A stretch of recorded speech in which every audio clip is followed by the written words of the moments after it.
ধর্ম হোক যার যার, বড় মা সবার। সত্যি ভাগ্যে না থাকলে হয়তো এভাবে বড় মার দর্শন পাওয়া যায় না, তাও এরকম একটা শুভ দিনে।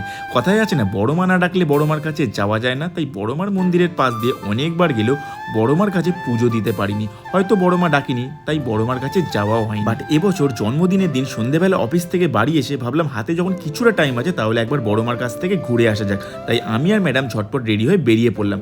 আর আমরা এখন যেখানে থাকি সেখান থেকে টোটোতে বড় মার মন্দির পৌঁছতে লাগে ঠিক 15 মিনিট।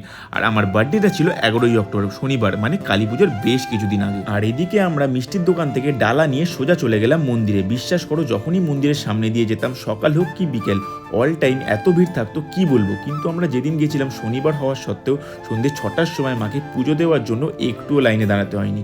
ভেতরে ঢুকে মায়ের মুখটা একবার দেখি মনটা পুরো ভরে গেল। ব্যাস কিছুক্ষণের জন্য মাকে দেখে যেন কোথায় হারিয়ে গেলাম। মনে বিশ্বাস নিয়ে মায়ের কাছে গেলে তোমরা কিছু একটা ফিল করতে পারবে। যাই হোক, এত ভালোভাবে মা যে আমার পুজোটা গ্রহণ করবে ভাবতেই পারিনি। পুজো দেওয়া কমপ্লিট করেই দেখলাম মায়ের প্রসাদ নেওয়ার জন্য প্রচুর লাইন। সত্যি ভাগ্যে না থাকলে মায়ের প্রসাদ পাওয়া যায় না। আর খুব অল্প সময়ের মধ্যেই আমরা মায়ের প্রসাদও পেয়ে গেলাম। সব কিছু এত তাড়াতাড়ি হয়ে যাবে সত্যি ভাবিনি। আমার বাবা, এটা আমার জন্মদিনের বেস্ট বার্থডে গিফট ছিল।